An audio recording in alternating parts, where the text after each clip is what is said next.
અલા એ વિન્ટર તો આવી ગયો. મને તો સવારમાં એવી ભૂખ લાગે. જો આ કડકડતી ઠંડીમાં ગરમા ગરમ સવારે ડિલિશિયસ બ્રેકફાસ્ટ મળી જાય અને એ પણ કંઈક અલગ, તો કેવું રહે? અરે જોરદાર મજા રહે હો. તો સવારના નાસ્તા માટે આજે લઈને આવ્યો છું તમારા માટે ગુજરાતનું ફેમસ સેવસળ. સેવસળનું નામ પડતા જ મને બરોડા યાદ આવે. પણ હવે ચિંતા કરવાની જરૂર નથી અમદાવાદીઓ, કેમ કે હવે અમદાવાદમાં જ મળી રહેશે તમને ગરમા ગરમ અને તીખું તમતમતું સેવસળ. સ્વાદ તો એવો કે તમારી છીકો પડાવી દેશે. આમાં છે મસાલેદાર ઉસળ, સોફ્ટ પાઉં અને ઉપરથી ભરપૂર ક્રિસ્પી સેવ.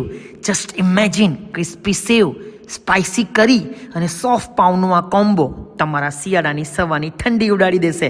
સવારના 8 વાગતાની સાથે જ લોકો અહીં લાઈન લગાવીને ઊભા હોય છે. એકવાર તમે બી આવીને ટેસ્ટ કરો, કેમ કે આ સેવસળની પ્લેટમાં લપેટી નાખ્યું છે સ્વાદ અને તંદુરસ્તીનું મિશ્રણ. તો લો સેવસળની મજા અને રહો શિયાળામાં તરો તાજા. અને આવા જ વિડીયો જોવા માટે સોશિયલ મીડિયા પર ફોલો કરો ગુચડું.